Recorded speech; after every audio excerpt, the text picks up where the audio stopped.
ধ্বংসলীলায় আমফানকেও হার মানাবে, বাংলায় কতটা প্রভাব ফেলবে রেমাল, জানুন লেটেস্ট আপডেট। মে মাসের শেষেই ফের এক ঘূর্ণিঝড়ের সাইক্লোন আপডেট। সতর্কবার্তা দিয়েছে আলিপুর আবহাওয়া দপ্তর। কয়েকদিনের বৃষ্টির পর আবারও পাল্লা দিয়ে বাড়তে শুরু করেছে তাপমাত্রা। অস্বস্তিকর গরমে একটু বৃষ্টির অপেক্ষায় বসে রাজ্যবাসী। এর মাঝেই ফের এক ঘূর্ণিঝড়ের আপডেট দিয়েছে হাওয়া অফিস। বিধ্বংসী ঘূর্ণিঝড় রেমাল নিয়ে শুরু হয়ে গেছে চর্চা। কতটা বিধ্বংসী হবে এই ঘূর্ণিঝড়, আদৌ কি বাংলায় পড়বে এর প্রভাব?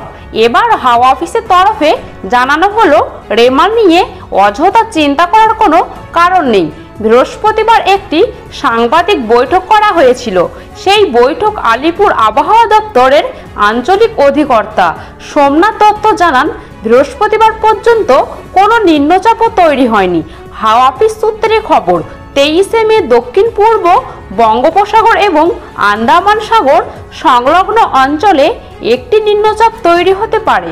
দ্বিতীয় সপ্তাহে সেটি শক্তি বৃদ্ধি করে দক্ষিণ পূর্ব বঙ্গোপসাগর এবং উত্তর আন্দামান সাগর এলাকায় নিম্নচাপ তৈরির সম্ভাবনা রয়েছে।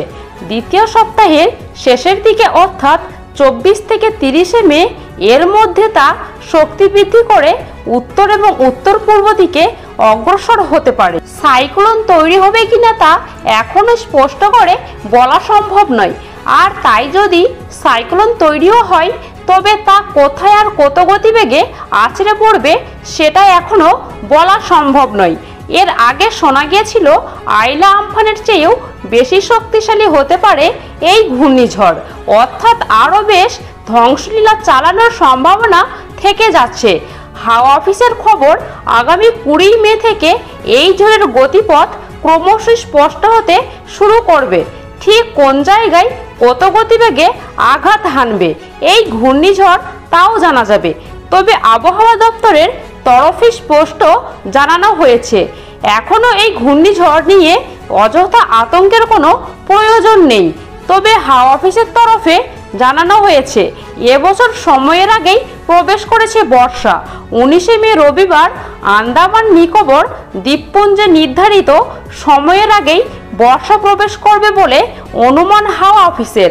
সাধারণত আবহাওয়া দপ্তর 25 বছরের গড় করে একটি দিন ঠিক করে মৌসুমি বায়ু প্রবেশ করার।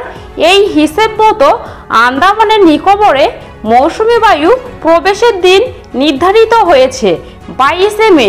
ভারতের মূল ভূখণ্ডে অর্থাৎ কেরলে মৌসুমি বায়ু প্রবেশ করার দিন 1 জুন। আর সারা ভারতে মৌসুমি বায়ু পৌঁছানোর কথা রয়েছে 8 জুলাইয়ের মধ্যেই।